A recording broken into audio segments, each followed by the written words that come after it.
کہ non filers کے گرد شکنجہ مزید سخت کر دیا گیا ہے۔ FBR نے نان فائلرز کی کیٹیگری بھی ختم کر دی ہے۔ ٹیکس نہ دینے والوں پر 15 پابندیاں لگانے کا فیصلہ کیا گیا ہے۔ نہ دہندہ گاڑی اور جائیداد کی خرید و فروخت نہیں کر سکے گا۔ 1 اکتوبر سے بین الاقوامی سفر کرنے پر بھی پابندی ہوگی۔ نہ دہندہ افراد میوچل فنڈز میں سرمایہ کاری بھی نہیں کر سکیں گے۔ وزیر اعظم کی منظوری کے بعد باقاعدہ آرڈیننس بھی لایا جائے گا۔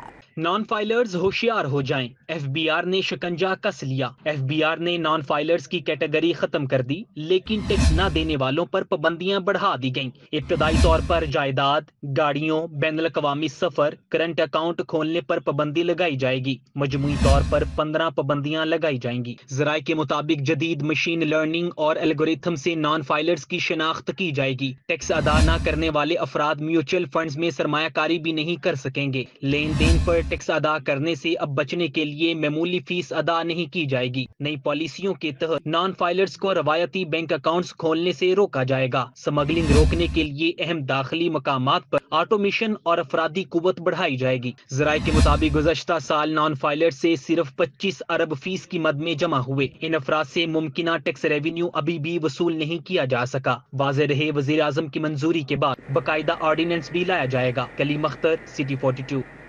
اب آپ کو اہم تعیناتیوں کے حوالے سے آگاہ کریں تو طاہر اعظمدانی کو سیکرٹری انفارمیشن تعینات کر دیا گیا ہے۔ خالد نذیر وٹو کو سیکرٹری اسکولز ایجوکیشن تعینات کر دیا گیا، جبکہ محمد اقبال کو اسپیشل سیکرٹری محکمہ اسکولز تعینات کر دیا گیا ہے۔ کیسر سلیم سیکرٹری صوبائی محتسب تعینات کر دیے گئے ہیں، جس کا نوٹیفیکیشن بھی جاری ہو گیا ہے۔ مزید تعیناتیوں کے حوالے سے ہم جانیں گے ایڈیٹر بیوروکریسی کیسر کھوکھر ہمارے ساتھ موجود ہیں۔ آگاہ کیجیے گا۔ جی بالکل، سیکرٹری صوبائی محتسب سید طاہر اعظمدانی کو ٹرانسفر کر کے سیکرٹری انفارمیشن اینڈ کلچر تعینات کیا گیا ہے۔ کیسر سلیم کو سیکرٹری صوبائی محتسب تعینات کیا گیا ہے۔ اسپیشل سیکرٹری محکمہ اسکول ایجوکیشن خالد نذیر وٹو کو سیکرٹری محکمہ اسکول ایجوکیشن تعینات کیا گیا ہے، اور اسپیشل سیکرٹری محکمہ پرائمری ہیلتھ محمد اقبال کو اسپیشل سیکرٹری محکمہ اسکول ایجوکیشن لگایا گیا ہے۔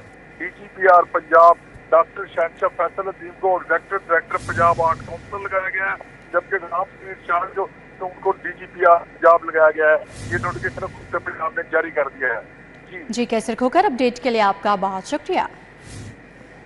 لاہور کے 363 موزہ جات میں سرکاری اراضی پر قبضے ہو گئے ہیں۔ سرکاری زمین کی مالیت تقریباً 80 ارب کے قریب ہے۔ قابضین نے سہولت کاروں کی مدد سے ڈیرے ڈال لیے ہیں۔ کینٹ ماڈل ٹاؤن شالامار میں 5000 کنال زمین پر قبضہ کیا گیا ہے، جبکہ سٹی اور راون تحصیل کی 2000 کنال اراضی پر قابضین براہ امان ہیں۔ واگزار اراضی صوبائی محکموں کو الاٹ کی جائے گی۔ نجی 600 ایکڑ زمینیں واگزار نہیں کروائی جا سکیں۔ 5 ماہ سے نجی و سرکاری اراضی واگزاری سست روی کا شکار۔ لاہور کی 363 موزہ جات میں 7000 کنال رقبے پر قبضے کا انکشاف ہوا ہے۔ ذرائع کے مطابق 7000 کنال پر قابضین نے سہولت کاروں کی مدد سے ڈیرے ڈال لیے ہیں۔ سرکاری زمین کی کل مالیت 80 ارب روپے سے زائد ہے۔ نجی 600 ایکڑ اراضی بھی واگزار نہیں کروائی جا سکی۔ تحصیل کینٹ ماڈل ٹاؤن شالامار میں 5000 کنال زمین قابضین کے پاس ہے۔ سٹی اور رائیونڈ تحصیل کی 2000 کنال اراضی پر قابضین براجمان ہیں۔ ذرائع کے مطابق اب تک 48 موزہ جات سے 3974 کنال 12 مرلے سرکاری اراضی قابضین سے واگزار کروائی گئی ہے۔ تحصیل کینٹ کے 14 موزہ جات سے 637 کنال 10 مرلے زمین واگزار کروائی گئی۔ تحصیل رائیونڈ کے 5 موزہ جات سے 264 کنال 11 مرلے زمین واگزار کروائی گئی۔ تحصیل شالامار کے 10 موزہ جات سے 506 کنال 14 مرلہ زمین واگزار کروائی گئی۔ تحصیل ماڈل ٹاؤن کے 6 موزہ جات سے 1113 کنال 13 مرلہ زمین واگزار کروائی گئی ہے۔ کینچی امر سدو میں سرکاری اسکولوں کی اراضی کا یہ تنازع ہے۔ City district government girls high school Bostan colony میں زیر تعلیم طالبات بھی سراپا احتجاج ہیں۔ ہمیں تعلیم سے محروم نہ کیا جائے۔ طالبات نے چیف جسٹس سے فیصلے پر نظر ثانی کا مطالبہ کر دیا ہے۔ بوستان کالونی میں واقع city district government girls high school میں زیر تعلیم سینکڑوں طالبات نے اسکول کی اراضی پرائیویٹ شخص کے نام پر کیے جانے کے خلاف بھرپور احتجاج کیا۔ طالبات نے اسکول کی اراضی فوری خالی کروائے جانے کے فیصلے کے خلاف نعرے بازی بھی کی۔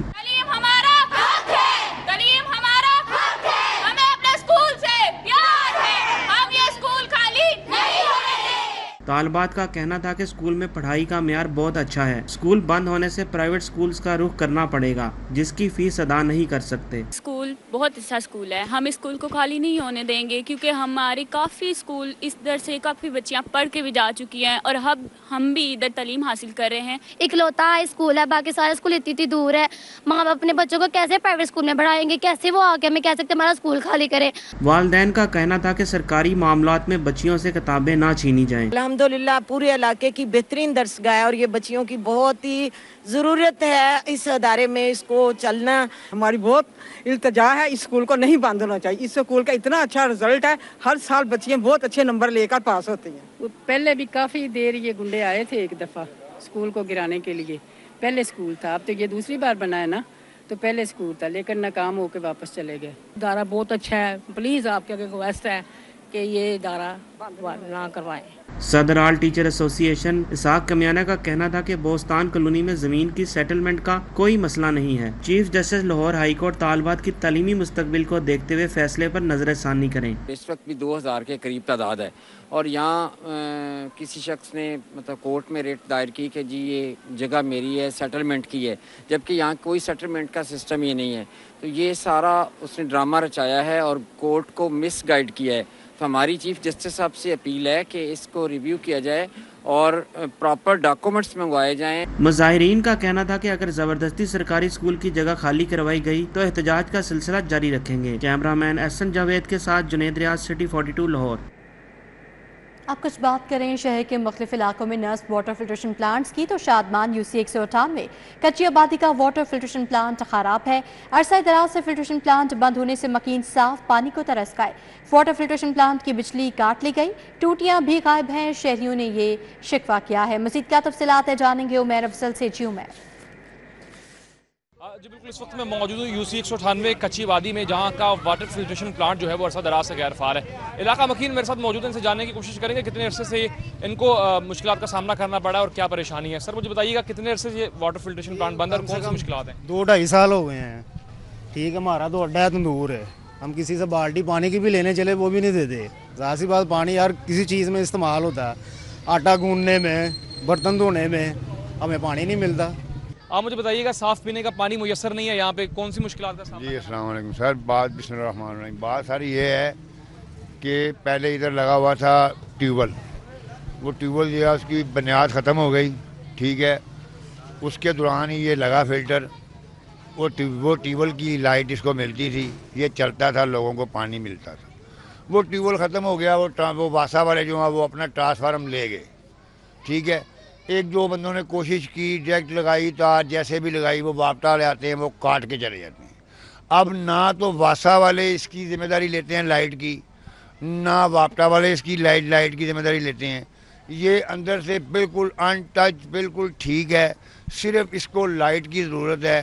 دونوں محکموں میں سے کوئی محکمہ جو ہے نا وہ اس کی لائٹ کی ذمہ داری نہیں لیتا. ان کی گفتگو سنی, ان کا کہنا ہے کہ عرصہ دراز سے جو ہے وہ فلٹریشن پلانٹ غیر معمولی طور پر جو ہے وہ بند ہے. اس سے قبل جو ہے وہ یہاں پر ٹیوب ویل تھا, جبکہ ٹیوب ویل کی میعاد ختم کرنے کے بعد یہاں پر واٹر فلٹریشن پلانٹ بنایا گیا تاکہ شہریوں کو جو ہے وہ صاف پانی کی فراہمی جو ہے وہ میسر ہو سکے. لیکن یہاں پر جو ہے وہ بجلی کا کنیکشن نہ ہونے کی وجہ سے. عمیر افضل اپڈیٹ کے لیے آپ کا بہت شکریہ.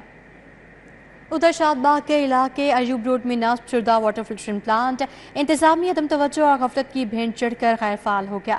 علاقے میں صاف پانی کی قلت پیدا ہو گئی. شاد باغ کے مکینوں کا کہنا ہے کہ 6 ماہ سے واٹر فلٹریشن پلانٹ فنی خرابی کے باعث بند پڑا ہے. علاقے کا واحد فلٹریشن پلانٹ بند ہونے سے صاف پانی کے حصول میں مشکلات کا سامنا ہے. گھریلو نلکوں میں سیوریج ملا پانی آتا ہے جو کہ ناقابل استعمال ہے. روزمرہ کی ضروریات پوری کرنے کے لیے پانی خریدنے پر مجبور ہیں. شہریوں نے شکوہ کیا کہ موجودہ حالات میں عام آدمی کے لیے پانی خریدنا نہ مشکل ہے اور روزانہ 200 روپے تک کا پانی خریدنا پڑتا ہے. ایوب روڈ شاد باغ کے مکینوں نے مطالبہ کیا کہ اعلیٰ حکام نوٹس لے کر واٹر فلٹریشن پلانٹ چالو کروائیں. جب بل آنا ہو باہر سے لاتے ہیں, 700-800 روپے دیہڑی ہے, اوپر سے بلوں نے جان نکالی ہوئی ہے. آ جا کے یہ نا ان کا پانی صاف مل نہیں رہا. جب بھی لینا ہو پانی باہر سے جاتے ہیں, 200 روپے کا پانی ہمارا روزانہ کا باہر سے آتا ہے. تو وہ عام بندے کی جو زندگی بہت مایوسی نے کی ہوئی ہے. لوگوں کی ضرورتی چیزیں ہیں وہ اس کو دیکھیں ہم لوگ,